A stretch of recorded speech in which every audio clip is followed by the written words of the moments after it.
नमस्कार दोस्तों, बहुत बहुत स्वागत है आप सबका सरकारी परीक्षा चैनल के इन दिस स्पॉटलाइट अंक में। और दोस्तों, आप सबको पता है कि आज 29 मई है, लेकिन शायद आप ये नहीं जानते हैं कि 29 मई को इंटरनेशनल एवरेस्ट डे के रूप में भी मनाया जाता है। जहां दोस्तों आज इंटरनेशनल एवरेस्ट डे है और आज ही के दिन दो बहादुर और साहसी व्यक्तियों ने पहली बार माउंट एवरेस्ट की दुर्गम चोटी पे पहुंचने का गौरव हासिल किया था। जहां दोस्तों ये दो व्यक्ति हैं, इनके नाम जान लेते हैं।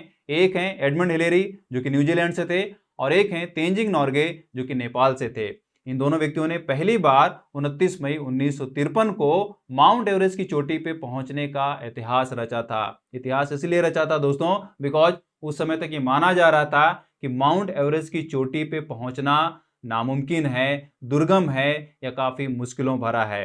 लेकिन दोस्तों 29 मई 1953 को इन दोनों ने माउंट एवरेस्ट की चोटी पे जब कदम रखा तो पूरी दुनिया को बता दिया कि इस चोटी पे पहुंचना नामुमकिन तो नहीं है। राइट दोस्तों, बहुत इंपॉर्टेंट है। 29 मई को अच्छे से याद कर लीजिए। 29 मई को इन दोनों की सफलता को ही ऑनर करने के लिए इंटरनेशनल एवरेस्ट डे के रूप में मनाया जाता है। और नेपाली लोग इस डे को यानी कि इंटरनेशनल एवरेस्ट डे को सागर माथा डे भी बोलते हैं। राइट, अच्छे से याद कर लीजिए दोस्तों, ये दो हीरोज हैं। इन दोनों ने पहली बार 29 मई 1953 को माउंट एवरेस्ट की चोटी पे कदम रखा था। ये हैं एडमंड हिलेरी और ये हैं तेंजिंग नॉर्गे। तो चलिए दोस्तों, आज की इस वीडियो में इन दोनों हीरोज और बाकी के भी जो सक्सेसफुल क्लाइंबर्स हुए हैं या जो सक्सेसफुली माउंट एवरेस्ट की चोटी पे पहुंच चुके हैं, उनको सैल्यूट करते हुए आज इस वीडियो में जान लेते हैं माउंट एवरेस्ट से जुड़े हुए कुछ इंपॉर्टेंट फैक्ट्स को। चलिए, एक पहले फैक्ट को जो कि एक क्वेश्चन के रूप में ही आपके दिमाग में आना चाहिए कि माउंट एवरेस्ट की चोटी को फतह करने के लिए पहली बार कोशिश कब की गई है। तो एक फैक्ट के रूप में इसको जान लेते हैं। ये 1921 को हुआ है दोस्तों। जहां दोस्तों first ever attempt to climb Mount Everest, यानी कि माउंट एवरेस्ट को फतह करने के लिए जो पहला अटेम्प्ट किया गया था वो ब्रिटिश क्लाइंबर्स की एक टीम के द्वारा किया गया था, वो भी 1921 में। राइट, अच्छे से याद कर लीजिए। इसमें जॉर्ज मेलेरी का नाम बहुत इंपॉर्टेंट है बिकॉज पहली बार ये जब एफर्ट किया गया था तो ये पूरी की पूरी टीम जो है नाकामयाब रही है, लेकिन बाद में जॉर्ज मेलेरी जो है वो कुछ और सहयोगियों के साथ एफर्ट करते हैं 1924 में। लेकिन फाइनली फिर ये भी देखा जाता है कि ये उस अटेम्प्ट में भी सक्सेसफुल नहीं हो पाते हैं और जॉर्ज मेलेरी जो है वो मारे जाते हैं बर्फीले तूफान में। और दोस्तों जब इनकी लाश को देखा जाता है तो ये क्लैरिटी नहीं हो पाती है कि ये चोटी से वापस आ रहे थे या चोटी में पहुंच रहे थे, है ना। मतलब ये क्लियर नहीं है कि ये इन्होंने चोटी को फतह किया था या नहीं फतह किया था। तो अभी आप सिर्फ इसको इतने डेटा ग्रुप में याद रखिए कि 1921 में ये पहली बार अटेम्प्ट किया गया था माउंट एवरेस्ट को फतह करने के लिए, यानी कि माउंट एवरेस्ट की चोटी पे पहुंचने के लिए। अगर हम दूसरे फैक्ट को देखें दोस्तों तो वो ये है कि पहला फर्स्ट सक्सेसफुल समिट कब हुआ है। तो मैंने आपको बता ही दिया है कि वो हैं सर एडमंड हिलेरी, जो कि न्यूजीलैंड से थे, और दूसरे हैं तेंजिंग नॉर्गे शेरपा, जो कि नेपाल से हैं। और कब कोशिश की गई? मई 29 मई 1953 को। अच्छे से याद कर लीजिए डेट। तीसरे फैक्ट को अगर देखें दोस्तों तो ये है कि एवरेस्ट वॉज नेम्ड एवरेस्ट इन 1865। जी हाँ, ये भी अच्छे से याद कर लीजिए। एवरेस्ट का नाम कब पड़ा एवरेस्ट, यानी कि इसको कब माउंट एवरेस्ट बोला गया, तो ये 1865 में बोला गया। और ये नाम जो है वो किसके नाम पे बोला गया दोस्तों? ये नाम जो है वो जॉर्ज एवरेस्ट के नाम पे बोला गया। राइट, अच्छे से याद कर लें, ये किसके नाम पे है? जॉर्ज एवरेस्ट के नाम पे माउंट एवरेस्ट का नाम रखा गया। और दोस्तों देखिए, यहाँ पे कुछ और भी नाम है, ये भी जान लेते हैं। अगर हम यहाँ पे नेपाली के रूप में देखें, मतलब कि नेपालीज किस तरीके से इसको बोलते हैं, नेपाली लोग किस तरीके से इसको बोलते हैं, किस नाम से बोलते हैं, तो वो है सागर माथा। जी हाँ दोस्तों, माउंट एवरेस्ट को सागर माथा भी बोला जाता है नेपालियों के द्वारा। राइट, और इसका मतलब ये होता है दोस्तों हेड ऑफ द स्काई, मतलब जो आसमान है उसका शीर्ष या उसका सिर। जी हाँ, तो सागर माथा का मतलब ये है, सागर माथा। माथा मतलब क्या है? मस्तिष्क। राइट, और तिब्बती कैसे इसको बोलते हैं, तिब्बती क्या नाम इसको देते हैं, तो वो है कोमोलुंगमा। जी हाँ, क्या बोलते हैं? कोमोलुंगमा। ये नाम अच्छे से याद कर लें। तिब्बत में कैसे बोला जाता है, किस नाम से बोला जाता है, वो ये है। नेपाल में किस तरीके से बोला जाता है, किस नाम से बोला जाता है, वो सागर माता है। और यहाँ पे कोमोलुंगा का मतलब यहाँ पे जान लीजिए अच्छे से, इसका मतलब है गॉडेस मदर ऑफ माउंटेन्स। क्या है? Goddess mother of mountains, right. और इसके पहले इसको इंग्लिश में जो नाम दिया जाता था इस माउंटेन का, उसका नाम है पीक 15। क्या है? पीक 15।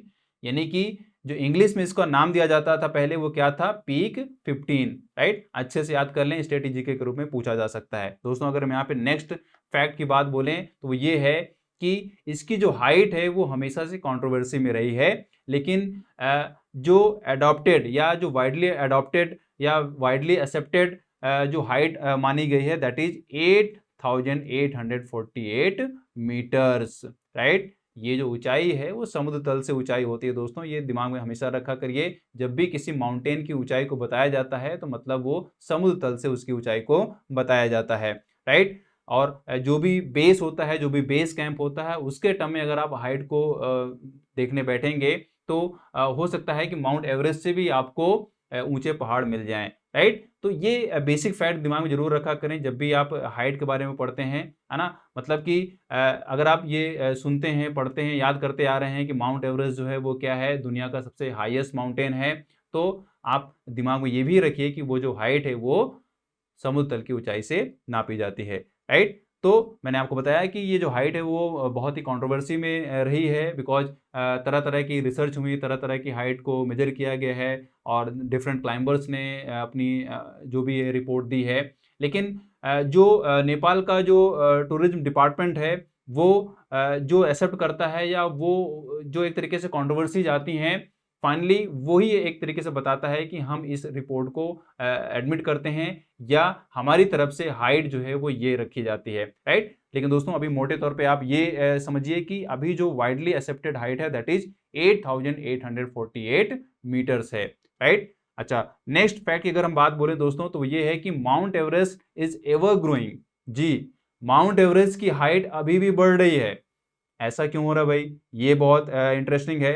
तो मैं आपको बता दूं कि माउंट एवरेस्ट जो है वो 50 से 60 मिलियन पुराना, यानी कि 50 से 60 मिलियन ईयर्स ओल्ड होने के बावजूद भी इसकी हाइट जो है वो बढ़ रही है। और ऐसा इसलिए हो रहा है बिकॉज जो इंडियन और यूरेशियन टेक्टोनिक प्लेट्स हैं, टेक्टोनिक प्लेट्स आप सब जानते हैं, ज्योग्राफी आपने पढ़ी होगी, नहीं पढ़ी है तो आपने इसको ढंग से पढ़ लेना है। टेक्टोनिक प्लेट्स क्या होती हैं? तो Indian and Eurasian tectonic plates हैं, इनके कोलिजन फोर्स के द्वारा एक तरीके से प्रेशर डेवलप किया जा रहा है, प्रेशर डेवलप हो रहा है, जिससे हिमालय की हाइट बढ़ रही है। हिमालय पे स्थित जो चोटियां हैं उनकी हाइट बढ़ती हुई देखी जा रही है, राइट। और अगर हम यहाँ पे सिर्फ स्पेशली एवरेस्ट की बात करें तो क्लेम ये किया जाता है, बताया जा रहा है कि जो 1 इंच है, 1 इंच का 1/4 हाइट हर साल बढ़ती है एवरेस्ट की, राइट। और उसका रीजन क्या है वो मैंने आपको बता ही दिया, that is due to Indian and Eurasian tectonic plates collision force pressure, right. तो ये आप अच्छे से याद कर लीजिए, बिकॉज यहाँ पे कई बार पूछा गया है एक तरीके से कि जो एवरेस्ट की हाइट बढ़ रही है वो उसके बढ़ने का रीजन क्या है। तो उसके पीछे रीजन यही है कि इंडियन और यूरेशियन टेक्टोनिक प्लेट्स आपस में कोलाइड करती हैं और उनके द्वारा एक तरीके से वहां पे प्रेशर डेवलप हो रहा है। मतलब एक तरीके से वहां पे जो कोलिजन हो रहा है वो एक तरीके से हेड टू हेड हो रहा है और उसकी वजह से क्या हो रहा है? बेंडिंग हो रही है, उसकी वजह से प्रेशर डेवलप हो रहा है। तो इससे क्या हो रहा है कि माउंटेन की हाइट जो है वो बढ़ रही है, राइट। और कितना क्लेम किया जा रहा है? That is 1/4 of an inch, यानी कि 1 इंच के 1/4 का यहाँ पे हाइट क्लेम की जा रही है बढ़ती हुई, राइट। तो ये एक फैक्ट याद कर लें। दूसरा अगर हम बात करें कि यहाँ पे अगर आप चढ़ाई करना स्टार्ट करते हैं, यानी कि माउंट एवरेस्ट को फतह करने की जब आप सोचते हैं, तब होता क्या दोस्तों कि जब आप कुछ दूरी पे जाते हैं या जब आप मैक्सिमम हाइट कवर कर चुके होते हैं, तब वहां पे आपको 200 किलोमीटर पर आवर्स की हाई स्पीड विंड भी झेलनी पड़ सकती हैं, तूफान भी झेलना पड़ सकता है, बर्फीला तूफान झेलना पड़ सकता है दोस्तों, जो कि अपने आप में जानलेवा है। और यहीं पे आपके हिम्मत और साहस की परीक्षा होती है, आपकी बहादुरी की परीक्षा होती है, राइट दोस्तों। बिकॉज ये जो आप देखिए विंड स्पीड जो है वो 200 किलोमीटर पर आवर इसलिए होती है बिकॉज अगर आप माउंट एवरेस्ट की चोटी को देखें एटमॉस्फेरिक लेयर्स के टर्म में, तो माउंट एवरेस्ट की जो चोटी है वो ट्रोपोस्फियर और स्ट्रेटोस्फियर की बाउंड्री लाइन में आता है एक तरीके से, राइट। और उस बाउंड्री लाइन में अपने आप में काफी बर्फीली तूफान और मतलब जानलेवा एक तरीके से वो हवा चलती है, जिसको झेलना काफी मुश्किल हो जाता है, राइट। तो ये एक फैक्ट जरूर आप अच्छे से याद कर लें कि यहाँ पे जो बर्फीला तूफान चलता है उसकी जो स्पीड होती है वो 200 किलोमीटर पर आवर के हिसाब से होती है, राइट। दूसरा ये है दोस्तों, your body starts dying at the summit of Everest.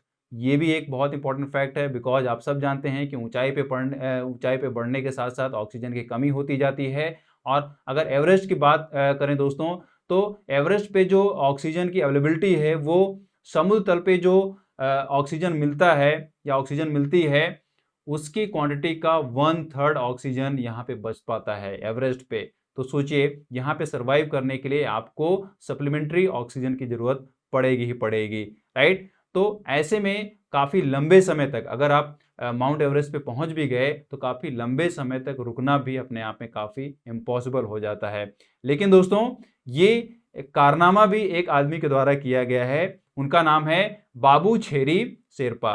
क्या नाम है? बाबू छेरी शेरपा। अच्छे से याद कर लें, मैं नाम लिख दे रहा हूं यहां पे, बाबू छेरी शेरपा। ये कारनामा इन्होंने ये किया था दोस्तों कि 1999 में, कब बात हो रही है? 1999 में 21 घंटे 1999 में 21 आवर्स, ठीक है, 21 आवर्स जो है वो माउंट एवरेस्ट की चोटी पे इन्होंने गुजारा था। अपने आप में ये रिकॉर्ड है, राइट। और वो भी विदाउट सप्लीमेंट्री ऑक्सीजन के। तो ये अपने आप में काफी मतलब कि उल्लेखनीय ये सफलता है, राइट। तो ये एक फैक्ट जान लीजिए। और दूसरा अगर हम यहाँ पे देखें दोस्तों, तो ये है कि यहाँ पे शादी भी हो चुकी है। जी, माउंट एवरेस्ट की चोटी पे शादी भी हो चुकी है। और ये जो शादी हुई है वो नेपलीज कपल मोनी मोलिपति 24 साल की एज में, और उनकी जो दुल्हन है वो पेम दोरजी 23 इयर्स की एज में। उन्होंने 2005 में माउंट एवरेस्ट की चोटी पे शादी रचाई, राइट। तो अपने आप में काफ़ी इंटरेस्टिंग है। और अगर आप भी भविष्य में शादी करने की सोच रहे हैं, वेडिंग प्लान कर रहे हैं और आप कोई यूनिक स्पॉट ढूंढ रहे हैं, होता है ना, जैसे पूछा जाता है यार ये कोई जगह बताओ कहाँ पे शादी करें, तो आपके लिए एवरेस्ट की चोटी भी एक यूनिक स्पॉट हो सकता है, राइट। तो चलिए देखते हैं दूसरा फैक्ट क्या है दोस्तों। High altitude graveyard. Mount Everest को हाई एल्टीट्यूड ग्रेवयार्ड भी बोला जाता है। क्यों ऐसा बोला जाता है? बिकॉज आज की डेट में हजारों क्लाइंबर्स जाते हैं माउंट एवरेस्ट को फतह करने के लिए। उनकी कोशिश होती है कि वो माउंट एवरेस्ट पे पहुंचें, लेकिन होता क्या है कि कई लोग एटमॉस्फेरिक कंडीशन नहीं झेल पाते हैं, बर्फीला तूफान नहीं झेल पाते हैं, या कोई एक्सीडेंट होता है जिससे क्या होता है बीच रास्ते में उनकी मृत्यु हो जाती है। और दोस्तों, जब इनकी मृत्यु हो जाती है तो इनकी जो लाश है वो एक तरीके से ममी के रूप में वहीं पे पड़ी रह जाती है। और इन बॉडीज को वापस लाना या इनको किसी भी टेक्नोलॉजी के माध्यम से भी अगर आप इसको वापस लाना चाहेंगे, कैरी करना चाहेंगे, तो अपने आप में काफ़ी जोखिम भरा और खतरा पैदा करने वाला है ये दोस्तों। इस वजह से यहाँ पे अभी भी लगभग बताया जाता है 200-300 बॉडीज पड़ी हुई हैं ममी के रूप में, राइट दोस्तों। तो आप समझ सकते हैं कितना चैलेंजिंग है, कितना दुर्गम है माउंट एवरेस्ट की चोटी पे पहुंचना। अगले फैक्ट को देखें दोस्तों, तो वो ये है 2 o'clock रूल। जी, 2 o'clock रूल को भी जान लेते हैं। 2 o'clock रूल ये है दोस्तों कि अगर आप माउंट एवरेस्ट की चोटी को फतह करना चाहते हैं, माउंट एवरेस्ट की चोटी पे पहुंचना चाहते हैं, तो आपका शेड्यूल ऐसे होना चाहिए कि आप दोपहर के 2 बजे तक आप वहां पहुंच जाइए। अदरवाइज होगा क्या है कि उसके बाद अगर आप कोशिश करेंगे, उसके बाद आपने पहुंचने की कोशिश करेंगे, तो आपको भयंकर बर्फीले तूफान का सामना करना पड़ सकता है, जो कि फ्रीक्वेंटली वहां पे ये आता रहता है ना। इसका कोई निश्चित वो टाइम नहीं है, कोई वहां पे मतलब कि कभी भी ये बर्फीला तूफान आ सकता है, किसी भी स्पीड के साथ आ सकता है और तबाही मचा सकता है, आपके लिए खतरनाक हो सकता है। तो 2 o'clock रूल चलता है माउंट एवरेस्ट की चढ़ाई के लिए, मतलब कि दोपहर के 2 बजे तक आपको किसी भी हालत में पहुंचना होता है, अगर आप वाकई में हिम्मत रखते हैं चोटी पे पहुंचने की, राइट दोस्तों। अगर हम यहाँ पे बात करें कि कितने समिट्स हो चुके हैं, कितने सक्सेसफुल समिट्स हो चुके हैं माउंट एवरेस्ट पे, यानी कि कितने क्लाइंबर्स हैं जो वहां पे पहुंच चुके हैं। तो मोर देन 6000 समिट्स हो चुके हैं दोस्तों। अगर हम 2019 के डेटा को देखें तो ये 6076 जो क्लाइंबर्स हैं, जो समिटर्स हैं, सक्सेसफुली वहां पे पहुंच चुके हैं। और अगर हम यहाँ पे एफर्ट की बात करें दोस्तों तो ये 10,000 से भी ज़्यादा एफर्ट्स हुए हैं, है ना। लेकिन जो सक्सेसफुल क्लाइंबर्स हुए हैं वो माना जा रहा है कि 6076, ये 2019 के डेटा के हिसाब से है। हालांकि आज भी काफ़ी लोग कोशिश करते हैं, हजारों लोग एक तरीके से पहुंचने की कोशिश करते हैं और सक्सेस भी पाई है। आप देख सकते हो 6076 समिट्स हुई हैं, मतलब कि 6076 क्लाइंबर्स वहाँ पहुँच चुके हैं। लेकिन पहले के समय में और आज के समय में थोड़ा सा फर्क आया है।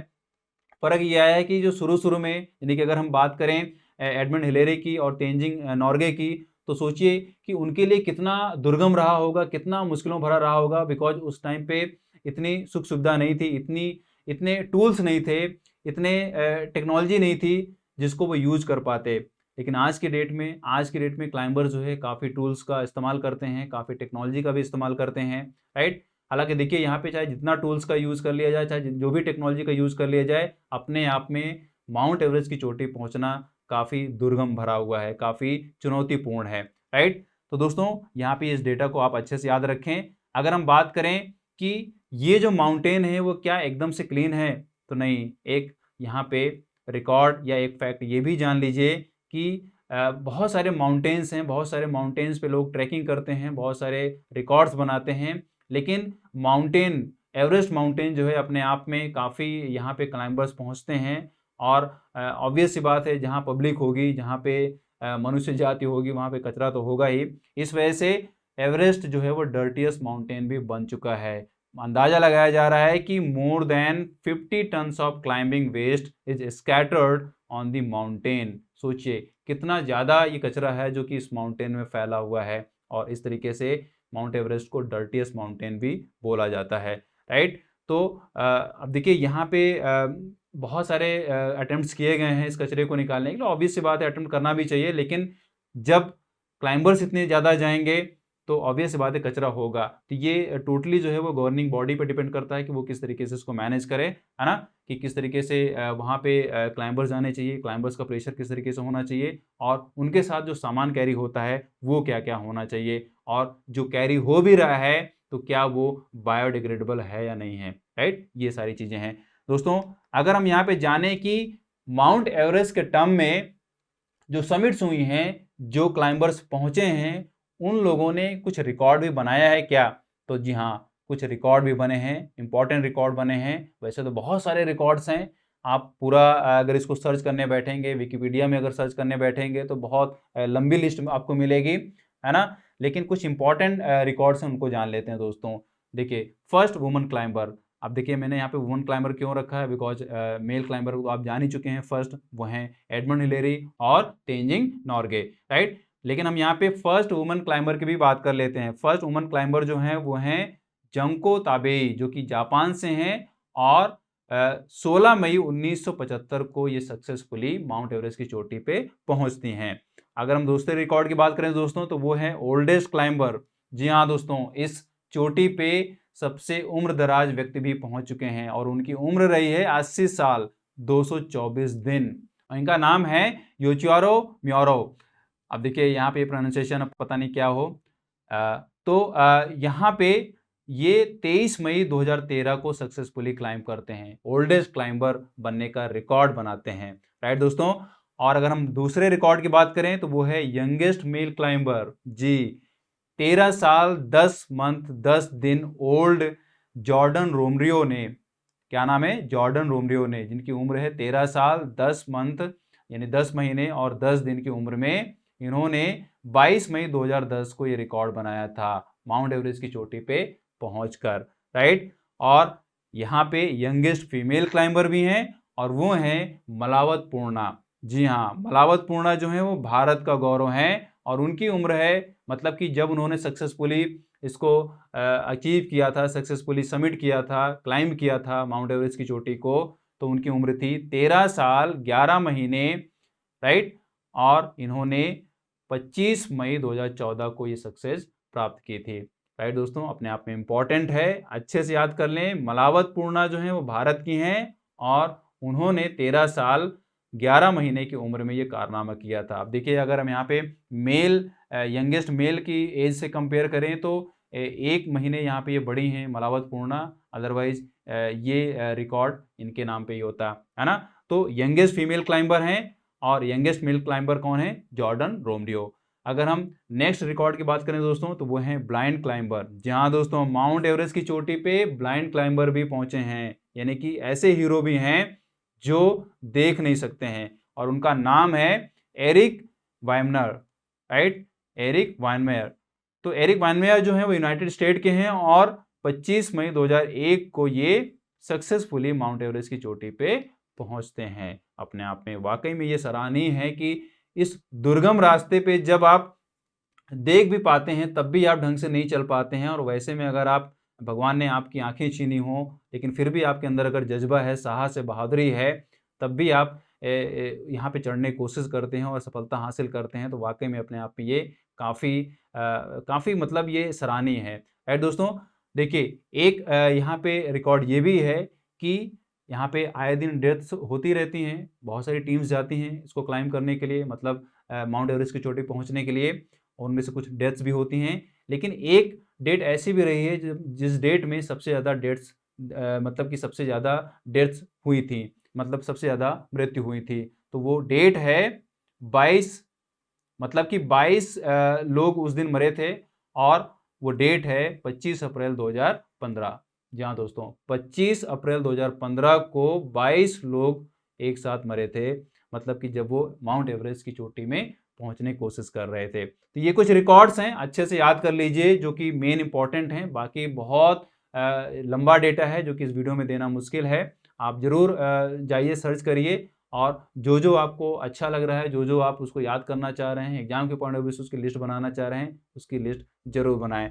चलिए दोस्तों, यहाँ पे जान लेते हैं कि जो रिसेंट रिकॉर्ड्स हैं वो क्या बने हैं। ये आपके करंट अफेयर्स का टर्म में बहुत इंपॉर्टेंट है, क्वेश्चन बन सकता है। तो दोस्तों मैं आपको बता दूं कि केंटन कूल जो हैं वो ब्रिटिश नेशनल है, और उन्होंने अपने ही रिकॉर्ड को ब्रेक किया है। उन्होंने अपने ही रिकॉर्ड को क्या किया है? ब्रेक किया है। और वो रिकॉर्ड ये है कि वो 16वीं बार माउंट एवरेस्ट की चोटी पे पहुंचने वाले नॉन नेपलीज बने हैं।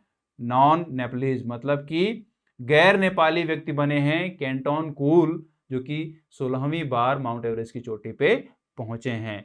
दोस्तों यहाँ पे बात की जा रही है 16 टाइम जो है वो केंटन कूल पहुंचे, मतलब कि 16वीं बार माउंट एवरेस्ट की चोटी पहुंचे हैं। और साथ में ये भी बोला जा रहा है नॉन नेपलीज, तो मतलब ये है कि नेपाली लोगों ने यहाँ पे ज़्यादा पहुंचा है, मतलब यहाँ पे इस चोटी पे ज़्यादा बार पहुंचने का गौरव हासिल किया है। और इन्हीं में से एक हैं कामी रीता शेरपा, जिन्होंने रिसेंटली ये रिकॉर्ड बनाया है, और वो ये है कि उन्होंने 26वीं बार माउंट एवरेस्ट की चोटी पे फतह हासिल की है। जी हाँ दोस्तों, तो अब सोचिए कि कामी रीता शेरपा जो हैं वो 26वीं बार इस माउंट एवरेस्ट की चोटी पे पहुंचते हैं। और ये शेरपा जो वर्ड बार बार जुड़ता है, इससे थोड़ा सा आप लोग डाउट आता होगा, यार ये शेरपा है क्या, कोई फैमिली के लोग हैं या क्या हैं? तो मैं आपको बता दूं कि शेरपा जो है वो एक लोकल कम्युनिटी है जो कि माउंट एवरेस्ट रीजन में रहती है, या इनका जो नाम है शेरपा, शारपा इसको बोला जाता है तिब्बत में। तो तिब्बती लोग जो बेसिकली इनको शारपा इसलिए बोलते हैं बिकॉज ये पूर्वी क्षेत्र में रहते हैं। राइट, तो इस वजह से इनका नाम शारपा पड़ा। तो ये जो कम्युनिटी है वो माउंट एवरेस्ट से काफ़ी फेमिलियर रही है, इस दुर्गम रास्ते को बहुत अच्छे से पहचानती है ना। तो मतलब ज़्यादातर जो क्लाइंबर्स हुए हैं वो शेरपा कम्युनिटी से ही निकले हैं, और इन लोगों ने रिकॉर्ड बनाया है। अगर हम यहाँ पे तेंजिंग नॉर्गे की बात करें तो वो भी शेरपा ही थे। राइट, और उनकी हेल्प से ही, मतलब उन दोनों ने मिलकर, किन दोनों ने? एडमंड हिलेरी ने और तेंजिंग नॉर्गे ने ये सफलता हासिल की थी पहली बार। राइट, तो ये दो रिसेंट रिकॉर्ड्स हैं, इनको अच्छे से याद कर लें, आपके करंट अफेयर्स का टर्म में पूछा जा सकता है। दोस्तों अब एक बहुत इंपॉर्टेंट पार्ट ये है, वो ये है कि इस रीजन में, यानी कि माउंट एवरेस्ट रीजन में कुछ स्पीसीज भी मिलती हैं क्या, और अगर मिलती हैं तो उनकी स्थिति क्या है, क्या वो इंडेंजर्ड है? तो दोस्तों मैं आपको बता दूं, बिल्कुल यहाँ पे कुछ स्पीसीज मिलती हैं, लेकिन अगर इसको आप वेजिटेशन के टर्म में देखें तो ऑब्वियस सी बात है, आपको समझ में आ रहा होगा कि जो माउंट एवरेस्ट है, माउंट एवरेस्ट का जो रीजन है वो काफ़ी कोल्डेस्ट रीजन है, काफ़ी बर्फीला क्षेत्र है। इस वजह से यहाँ पे प्लांट वेजिटेशन बहुत कम है, राइट। लेकिन एनिमल्स के तौर पे अगर देखा जाए तो कुछ एनिमल्स हैं यहाँ पे, लेकिन उन एनिमल्स की हालत भी जो है वो इंडेंजर्ड है, खतरे में है। तो जान लेते हैं उनको। कुछ यहाँ पे एनिमल्स हैं। एक है स्नो लिपर्ड, ये भी इंडेंजर्ड है, जो कि माउंट एवरेस्ट रीजन में पाया जाता है। हिमालयन ब्लैक बियर है, रेड पांडा है, हिमालयन वुल्स है और मस्क डियर है। दोस्तों ये सारे जीव जो हैं वो माउंट एवरेस्ट पहाड़ पे नहीं देखने को मिलेंगे, ये मिलेंगे माउंट एवरेस्ट के रीजन पे, और उस रीजन को हम बोलते हैं सागरमाथा नेशनल पार्क। क्या बोलते हैं? Sagarmatha national park. बहुत इंपॉर्टेंट है दोस्तों, सागरमाथा नेशनल पार्क। और ये जो नेशनल पार्क है वो यूनेस्को का हेरिटेज साइट है, अच्छे से याद कर लें। सागरमाथा नेशनल पार्क जो है वो क्या है? यूनेस्को का हेरिटेज साइट है, और इस हेरिटेज साइट में ही ये इंडेंजर्ड स्पीसीज देखने को मिलती हैं। मैं बात कर रहा हूं यहाँ पे सागरमाथा नेशनल पार्क की दोस्तों, बहुत इंपॉर्टेंट है। सागरमाथा नेशनल पार्क में ही माउंट एवरेस्ट आता है। माउंट एवरेस्ट पहाड़ जो है वो सागरमाथा नेशनल पार्क में आता है। क्वेश्चन पूछा जा सकता है, इसको भी याद कर लें। और सिर्फ माउंट एवरेस्ट ही नहीं, माउंट एवरेस्ट ही सिर्फ नहीं आता, सागरमाथा नेशनल पार्क में दो और भी इंपॉर्टेंट माउंटेन्स आते हैं जिनकी एक रैंक है। जहां दोस्तों वर्ल्ड का चौथा सबसे बड़ा माउंटेन, जिसको हम बोलते हैं लॉत्से। क्या बोलते हैं? लॉत्से। क्या बोलते हैं? लॉत्से। और ये क्या है? फोर्थ लार्जेस्ट माउंटेन है, और इसकी जो हाइट है दैट इज 8516 मीटर। मतलब जो एक्सेप्टेबल इसकी हाइट है वो क्या है? 8516 मीटर। वो भी इसी पार्क में है। कहाँ पे? सागरमाथा नेशनल पार्क में। और दूसरा, यानी कि वर्ल्ड पे अगर इसकी रैंक देखें तो वर्ल्ड का छठा सबसे ऊंचा पहाड़ है चो ओयू। क्या नाम है? चो ओयू। तो ये आप अच्छे से याद कर लीजिए, नाम बड़े अजीब अजीब हैं, अच्छे से आप याद कर लीजिए। इसकी जो हाइट बताई जा रही है वो है 8188। क्या है इसकी हाइट? 8188 metres, right. तो ये तीनों जो हैं, वर्ल्ड का first mountain mount Everest, world का फोर्थ लाओत्से फोर्थ पोजीशन पे आता है, और चो ओयू जो है वो सिक्स्थ माउंटेन है, सिक्स्थ लार्जेस्ट माउंटेन है, वो इसी नेशनल पार्क में आते हैं। क्या नाम है? Sagarmatha national park. अच्छे से याद कर लीजिए, राइट। क्वेश्चन अगर आपसे पूछा जाता है फोर्थ लार्जेस्ट के टर्म में तो उसका नाम भी अच्छे से याद होना चाहिए, छठे के नाम पे होना चाहिए, और फर्स्ट को तो आपको मालूम ही है। और इसी के साथ आपको लिस्ट भी कंप्लीट करनी है। लिस्ट कैसे कंप्लीट करनी है कि फर्स्ट के बाद सेकंड लार्जेस्ट माउंटेन कौन सा है और कहाँ पे है, थर्ड कौन सा है, फोर्थ मैंने आपको बता ही दिया, फिफ्थ कहाँ पे है, सिक्स्थ मैंने आपको बता ही दिया, राइट। जब आप ये लिस्ट बनाएंगे तो आपको हिमालय पर्वत पे गर्व महसूस होगा, राइट। चलिए, तो दोस्तों ये कुछ इंडेंजर्ड स्पीसीज हैं, इनका नाम अच्छे से याद कर लीजिए, लेकिन आपको थोड़ा से इनके बिहेवियर के टर्म में भी स्टडी कर लेना है। ये जो स्पीसीज हैं वो क्या हैं, कैसे इनका इनकी ये कैसे फीड करते हैं और इनका नेचर क्या है, राइट। जैसे रेड पांडा की बात करें तो रेड पांडा जो है वो बहुत ही एक तरीके से शांत जीव है और बाम्बू खा के जीवित रहता है, लेकिन ये सारे जो हैं वो इंडेंजर्ड स्पीसीज हैं। कहाँ पे? सागरमाथा नेशनल पार्क में, राइट दोस्तों। तो अब यहाँ पे एक चीज और जानना जरूरी दोस्तों, वो ये है कि पहाड़ पे यानी कि ऊंचाई पे भी कोई जीव रहता है कि नहीं रहता है। तो दोस्तों जान लीजिए, एक जीव रहता है, सिर्फ एक जीव रहता है जी, उसका नाम है यूफ्रेस ओमनीसुपर्स्टस, और ये है एक मकड़ी। जी हाँ, मकड़ी की एक प्रजाति है, राइट। और ये जो है वो माउंटेन एवरेस्ट की 6700 मीटर की ऊंचाई तक में मिलती है, सिर्फ एक मकड़ी। बाकी कोई जीव इतनी ऊंचाई पे, इतनी हाइट पे नहीं जीवित रह पाता है, लेकिन ये मकड़ी जो है वो जीवित रहती है, राइट। तो अच्छे से याद कर लीजिए। देखिए यहाँ पे आपको पिक्चर दिख रही है, लेकिन पिक्चर में आप ये मत देखिए कि इस मकड़ी की 4 आंखें हैं, ऐसा नहीं है, इसकी 2 ही आंखें हैं। बाकी जो है वो क्या है? मेटेलिक सीन है। ये क्या है? मेटेलिक सीन है।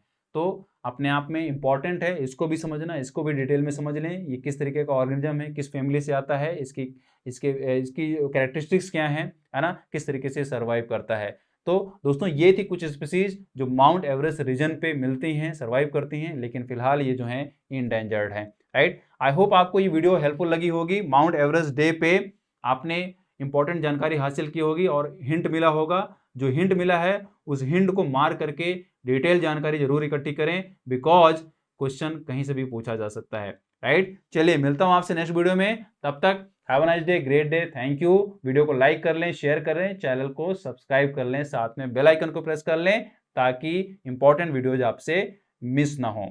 चलिए थैंक यू, मिलता हूं आपसे नेक्स्ट वीडियो में, हैव अ नाइस डे।